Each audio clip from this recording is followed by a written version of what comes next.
My guest today is Casey Markee, owner of Media Wyse. He is a staple at SEO conferences all over the world, including SMX, Pubcon, State of Search, and Onward. He co-authored the book Unfair Advantage, Winning the Search Engine Wars, which has been updated over 289 times as of now. It is the longest continuously updated SEO book on the internet. Casey has been in SEO for over 20 years and has a vast array of knowledge, but he's earned a reputation for a specific skill: site audits. The current waitlist to get one of his website audits, over 6 months. Casey's talents are especially popular in the food and travel blog niche. He basically works off of referrals and doesn't have any trouble finding new opportunities. There are a lot of people who speak at conferences and publish content, but what surprised me about Casey was the sheer number of endorsements he's gotten from previous clients. Casey's also a lot of fun to have a beer with. On this episode of Suds and Search, we talk about common SEO mistakes people are making, how to avoid Google penalties, and his deep love of bacon. Casey Markee, welcome to Suds and Search. Thanks for doing this today. Well, thanks for having me. I'm really excited to be here, and I have a beer, so we're good to go. Well, let's do a virtual cheers. These are, I'm having a Kolsch from Dovetail, and I know you're having a Line Yeah, of summer shandy from Line of Kugels, and this is my nice personalized pub beer glass. Very nice. One of the few gifts I really liked. That's very nice. Good to go. Well, Very refreshing. I have a lot of things to ask you about. We'll see where this conversation goes, but you've been in the industry for a very long time, and one of the things that you're very famous for are site audits, your famous site audits. Is it true that there is a waiting list to get a site audit from you and from Media Wyse at this point? Yeah, there is. I'm very fortunate. I have about a 5-month wait right now for site audits. I started focusing specifically on the food, lifestyle, and do-it-yourself niche in about 2012. Gosh, Okay. no, it's maybe a little bit later than that, but it's maybe 2015 or so. And that's kind of specialization has really helped grow my business significantly, because once the niche specifically, it's fantastic, but it's referral only. So once you've done audits for certain people and they've had great success, and many have, they'll tell another person, and that person will tell 10 other people, and the demand has far outweighed the supply. And with regards to most site auditors, I can only do a couple audits a week at most. Yeah. So clearly, when you only have maybe 100, 150 slots in a year, they do fill up pretty fast. Oh, makes perfect sense. And Yeah. did you get into the food and the food blogging area because of your love of bacon? Is that where Well, the that whole thing started? certainly has not hurt. That certainly has not hurt. I used to work with a company called SearchEngineNews.com. They are it's a fantastic professional trading organization. They've been around since '99.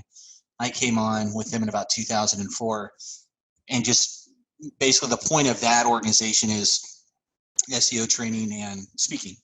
So we would publish a newsletter every month, and we would hold webinars to train individual SEOs and corporate SEOs on what Google is doing. And as you can imagine, it was the Wild West back in 2004 and even before that. For sure. And a lot of experience doing that. So we would be asked to speak all over the place on what was going on with Google. And many years ago, there was a local food conference in Big Bear, California. Okay. And they needed a last-minute SEO speaker. And of course, I'm close. I was in San Diego. So I went up there and spoke, and it was all food bloggers. And they were just blown away about how much they didn't know and how much bad information had been in the niche. Things like alt tags. You would think that alt tags would be something that most people would be familiar with, but they had been told to stuff their alt tags with long descriptions for Pinterest, among other things. And so that was totally illuminating to them. And the concept of internal linking, no one had ever heard about those things. So it was pretty eye-opening, and one thing led to another, and I've been concentrating my efforts in that niche ever since. Do you have some examples? I sort of know the answer to this, but do you have some examples of some just like massive successes you've had, some home runs you've hit with these food bloggers where they've gone from obscurity into like top 10 bloggers and stuff like that? Well, I mean, I started from beginning. So when people have an audit with me, they're mostly trying to qualify for an ad network. So I have a lot of bloggers who will come they'll have no traffic. They'll be the Sugar Spun Runs of the world, where, that fantastic example where they had an audit with me, I think in 2016, and they had less than 20 or 30,000 sessions a month. Now they're at 3, 5, 6 million sessions a month. right now, and it's literally life-changing money for a lot of bloggers. And I've worked with all the biggest food bloggers, everyone from Simply Recipes to Steamy Kitchen to Pinch of Yum works in collaboration with Food Blogger Pro, which is an industry training organization. I work very closely with their owners there. You name it, I've probably audited. But I have a lot of successes. If you go to my Facebook page, I have about 100, 150 reviews there from bloggers who are like, oh my God, I had this audit with Casey, my traffic is up 5,000%. You do have a remarkable amount of endorsements. I mean, it's really impressive, like not just on Facebook, but everywhere.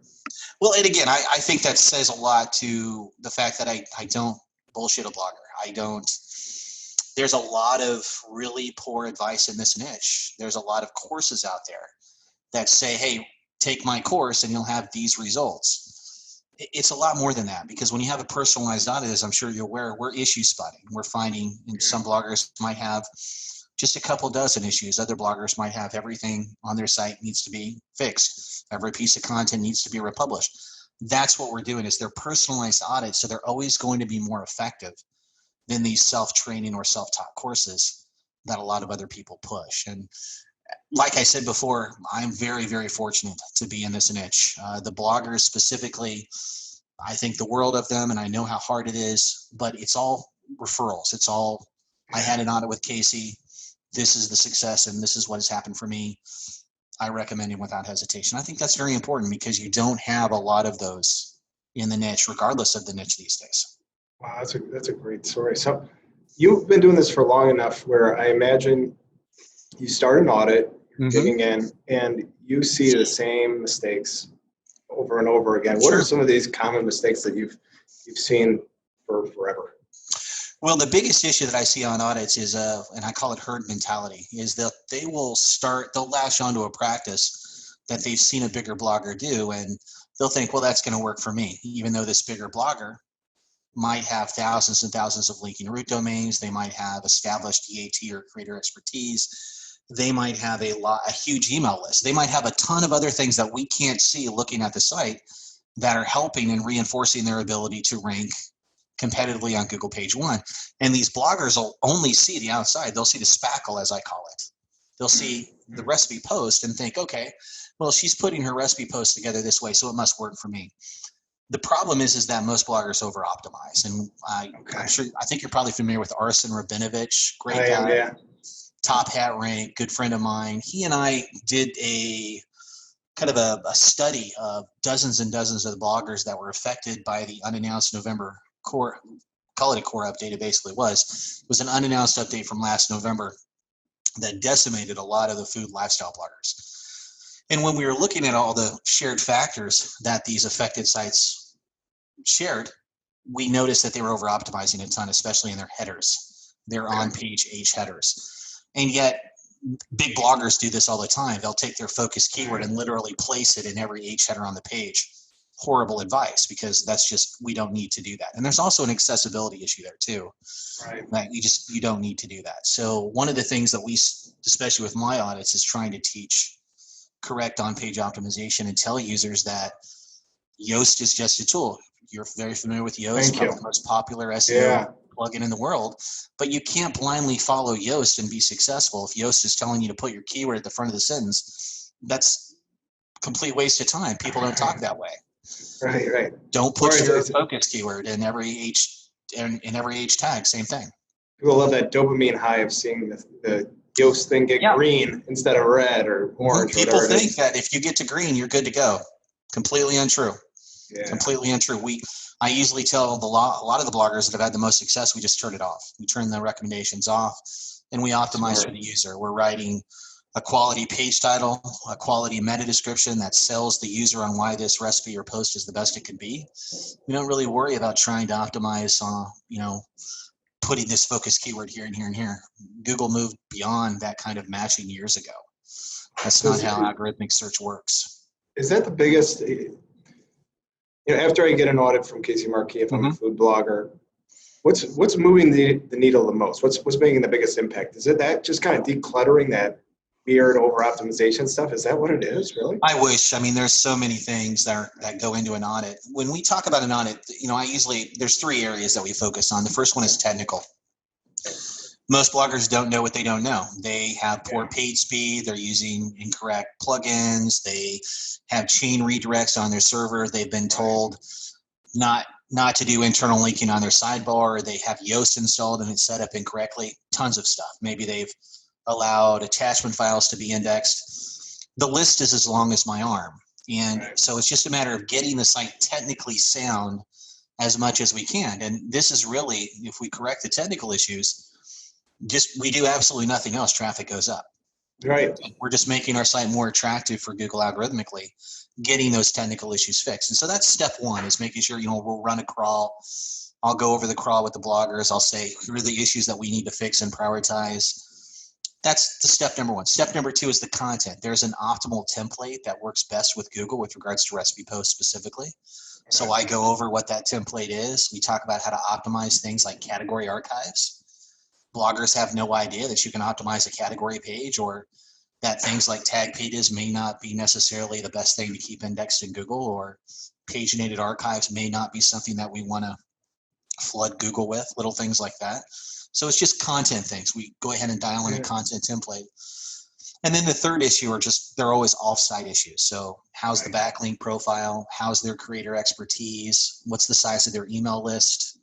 Are they running way too many ads? Those are things that we can look based upon feedback from best practices, based upon literally 1,000 of audits I've done. I kind of know what's going to work and what is not going to work. Depending upon their ad network, I'll also know what ads they should and should not be running. So minimize ads above the fold, dial back the in content ads, making sure that things like deferred ad loading, which is a way for us to load the ads later, it's turned on. It's sad, but that's not a default setting for all ad companies, which is ridiculous. So you have to rely on the experience of the blogger to understand, hey, you have the ability to reach out to your ad company and say, I would like deferred ad loading turned on so that my load time is not 50 plus seconds on every one of my pages. So, it's just little things like that. And you get all that done by experience. So each one of those things makes sense to me. What advice on the offsite audits? I would imagine you see everything. What are people doing even in 2020 that you just go, what are you guys thinking here? Where you play your hair on? Well, the average blogger, especially the one I work with, has no idea what link building is. Is that right? Okay. Yeah, they have no idea what link building is. They don't know how to do it. They don't know what a bad link looks like. They might not understand specifically the difference between how Google treats nofollow now as opposed to how they treated nofollow a year ago. Right. They might have an email list that they're not building up or marketing. One of the things that I've been pushing a lot lately is Facebook remarketing. I have a colleague, Susan Winograd. She works with. She was on the show. Yeah, she's Susan's awesome. great.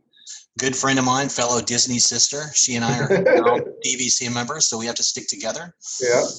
Susan's great. I send a lot of business her way. She is great with Facebook remarketing, and that's a novel approach to most bloggers. They don't understand that. Hey, you've got 100 people visiting your site and only one of them is signing up for your email list. But, oh, by the way, those other 99 are on Facebook and we can market to them again. And this is how you do it. And so that's a new approach a lot of bloggers don't understand. I cover that in the audits. I send them to someone like Susan who can go ahead and implement a drip campaign, get them started with that. It's very effective. Yeah, it seems like a perfect collaboration, you and Susan. Yeah. Absolutely. Well, I hope so. She owes me some baked goods. I have sent her a lot of work. So let me be clear about this, Susan. You owe me some baked goods. You don't need to send me a check. Right. I want baked goods. You owe me some baked goods. Banana bread, something along those lines. We're good to go. Awesome. She was making a brioche on Twitter yesterday. It looks fantastic. Yeah, she's starting to get into the food blogging aspect at her end, so it's pretty cool. I like it. Do you have, at Media Wyse, do you guys have ongoing services, or is it sort of you do the audit and you move on, or do you have recurring service? No, I don't do any recurring. I'm strictly 100% audits, and then unlike a lot of auditors, I actually make a lot of live changes. So when we deliver the audit, I'll have a live audit call. It'll be somewhere between 2-3 hours, and we'll go over the full audit with the client.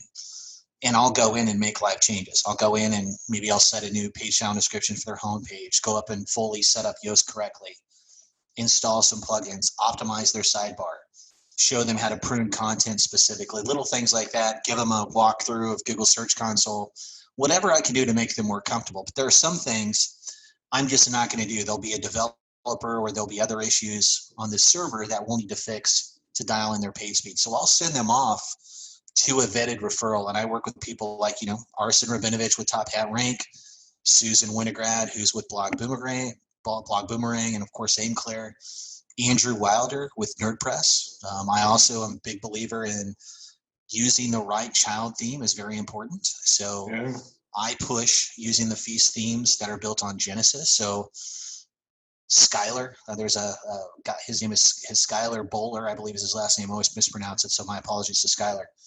But he has been running Feast Design now for about 1.5 years, 2 years, and he's done remarkable things over there. So they're really dialed in their child themes to be very fast, very user-friendly, and bottom line SEO optimized. So I tend to recommend that bloggers go over there and use those whenever they can. Smart. I love it. The other thing that you wrote this guide that I thought it's fantastic. It's the ultimate guide to avoiding Google penalties. Oh yeah, I wrote that a long time ago. And we're seeing, at least I'm seeing, an acceleration of Google updates. They're not even naming them anymore. It's just like March core update or whatever. How does somebody avoid a Google? How do you future-proof it? Yeah, you just can't. And the thing about core updates to understand, and I know this isn't going to be well received by most users, but a core update is not Google penalizing you at all. A core update is just a sign that there have been other sites that have been underserved. Maybe there's another site that has been working a little bit harder than you, or maybe that they've made some changes that have been beneficial. Google's rewarding those other sites, and when there is a winner, there has to be a loser. And that's what these core updates are about. It's not that Google's penalized you. It's just they've rewarded other people, but that's certainly small satisfaction for the average blogger who might be suffering ranking and traffic drops following a core update. That's why the audits are so important, because good, solid web design and accessibility and optimization principles don't change.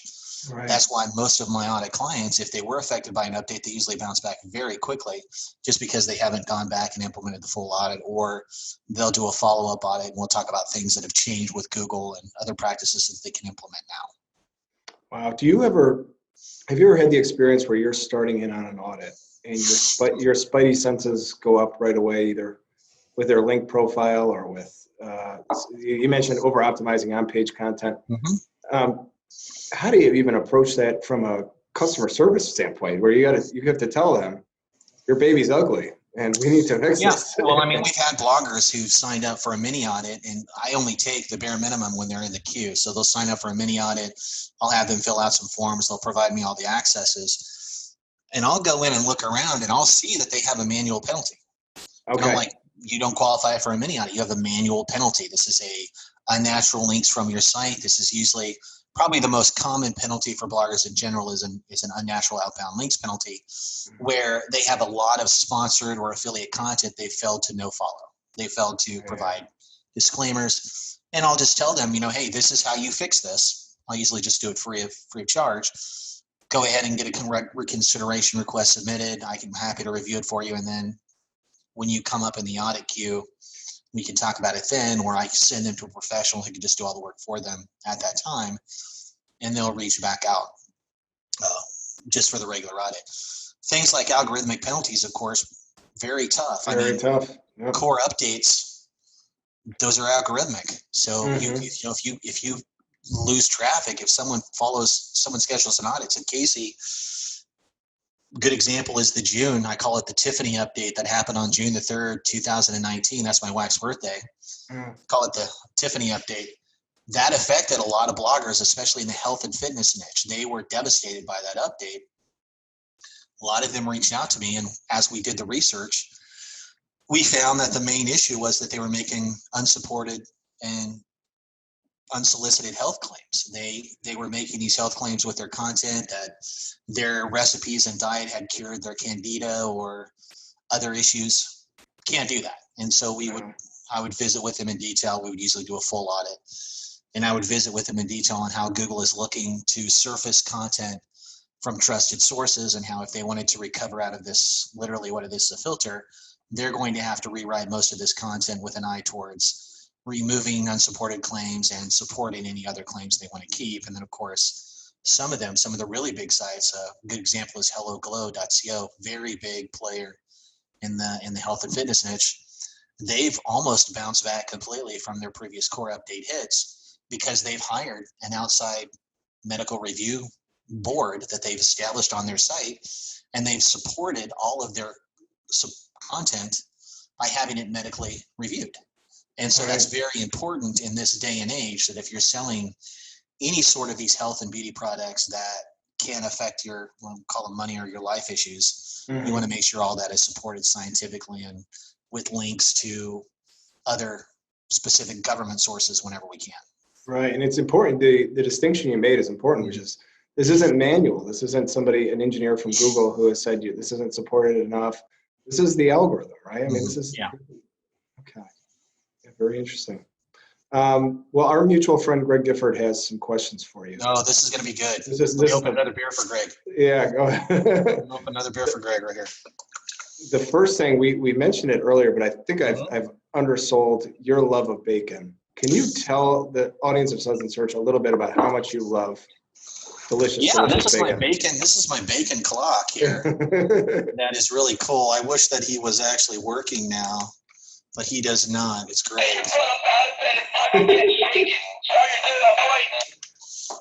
Bacon. It's awesome. Yeah, I've loved bacon. I am a fan of the white meat, the pork. Love bacon, have it all the time. I don't know how it started. I think what happened, I was talking to a colleague the other day, and he remembers about 7 years ago, I was doing a presentation for a conference. I don't know what it was, maybe State of Search, SMX Advanced something. It was all bacon themed. And it was very popular at the time. I don't even know where that presentation is. And it got around a lot. And the next thing I know, bacon, everyone was sending me bacon memes and bacon stuff. And if you look at my Facebook page, if anything is bacon related, they'll send it my way. Hey, Casey, did you see this? Did you see this? I'll get that. And if it's a meme, I'll get tagged with that meme 6-7 times. It's crazy. Oh, sure. And it's fine. I don't mind it at all. There are certainly worse things, but yeah, I'm a pro fan of bacon, and I have a bacon allowance every month that I think it's only fair. You have to budget, especially in this economy, so I can spend so much on bacon every month. Works out pretty well. Keep it going. The other thing Greg told me to ask you about is Zombie Bar in Las Vegas, and he gave me no other context for this. So I don't even know anything about Zombie Bar in Las Vegas other than he said to ask you about it. Oh, good times. Yeah. I am really good. I'm known in the industry for putting on really good parties. The Zombie Bar was not one of them, and I'll get back to that. So usually in Pubcon, we have a Pubcon Las Vegas, very great, one of the best industry conferences out there. No idea what's going to happen this year, but I've probably been a speaker there for the last 7, 8 years, 9 years, who knows, it's been a while. I try to put on an invite-only party there every year, and one year we did axe throwing. One year we did huge limo buses that went around to all the landmarks. One year we rented out a whole game area called GameWorks, and we did nothing but played video games and bowled. Okay. Another year we did a penthouse. Well, several years ago, I told everyone that we're going to go to this Zombie Bar, and I said, man, I've heard nothing but good things about this Zombie Bar. It was on, you remember the Tapper, the Greg Tapper? Is it Greg Tapper, the bar rescue show? I can't remember his first name, but the Tapper, the bar rescue show. And one of them was this zombie apocalypse bar in Las Vegas. And I watched the episode. I'm thinking, oh my gosh, we're going to be in Vegas. We're definitely going to go to this bar. So we find out I drag 15 people to this thing. Okay. Greg's one of them. And we get there, and it is literally a dive bar. It is not in a good way either. It was very funny, and yeah, I didn't live that down for a while. Probably still haven't since Greg's brought it up again. But it was very funny. I bought a lot of free drinks that night, and I'm sure none of them were anything but watered down. So we'll just leave it at that. Sometimes those are exciting. And then the last Greg Gifford special is Comic-Con. He said, I can't let you off here without talking about Comic-Con a little bit. What's your relationship there? So I exhibit at Comic-Con every year. It's kind of a passion of mine. I used to collect comic books as a kid. I got back into it when I came out here to Southern California to San Diego in '97 to attend law school. It's where I met my wife, which basically was the only positive thing about law school. I was on the beach. I was on the beach way too much. Let's just say that she became a lawyer. I transferred to business school and got an MBA. And we'll leave it at that. Yeah. But I got back involved in the comic book scene around 98, 99. That was really before Comic-Con had really blown up to the huge spectacle that it is now with, it generates $20 to $30 million a year just for San Diego. It's crazy when it goes. And it's not even really the largest comic convention in the United States. It is just the most well-known and the hardest to get tickets to. Millions of people flood Comic-Con every year to get tickets, and there's only, best guess, maybe, 130,000, 140,000 tickets over the period of time. Maybe a little bit more, maybe 250,000 at the most, because it's split among 5 days or so. And I got a booth in 2002 before it really blew up, just because my wife said, you need to start cleaning out the garage. Gotcha. So I went down there, got a booth, started selling comic books, and was amazed at how much money we made. I mean, it was crazy. So I just kept the booth, and I would just keep adding to the booth, and then Comic-Con exploded. And the booth maybe cost me $800, $900 in 2002. And now that booth cost me $6,000. Whoa. $6,000. So that booth cost me about $6,000 every year. But it's just like a working vacation. I'll go there for a week with myself and some friends. We'll sell comic books for the whole week. And the money that I'll make there will just pay for all of our vacations for the next year. It's pretty cool. Oh yeah, that's awesome. Wow. The problem is, of course, with the COVID-19 situation, I was wondering. all that stuff's been canceled. They canceled Comic-Con here about 3 weeks ago. Okay. And I totally understand it. I don't see any time soon where it's going to be safe to have 300,000 people flooding downtown at the same time. Anytime, but it's disappointing. It's the first time that it's been canceled, of course, since it was founded in the late 1970s. So it's been a while that Comic-Con's been around. Crazy. Fantastic. Well, Casey, I really want to thank you for being on. Really appreciate you having me. Seriously. I love talking about audits, and you are as good a resource as there is. Well, that's very kind. Thank you. And hopefully we'll be out on the road here at some point in the not too distant future, and I can buy a beer or enjoy. I'd like that. It looks like, we are. I'm not sure you're familiar with State of Search. We have it in Dallas, Texas. I'm going. Every year. 100%. Yeah, great, fantastic. You and I will be speakers there. That's going to be good. We'll be able to meet each other in person for the first time, and most likely there will be a limo bus involved. So I will make sure you are on that list, and it's a pleasure. Really appreciate the time. Please let me know. All right, Casey, I really appreciate it. Cheers. I'm signing off. Take care. Bye-bye.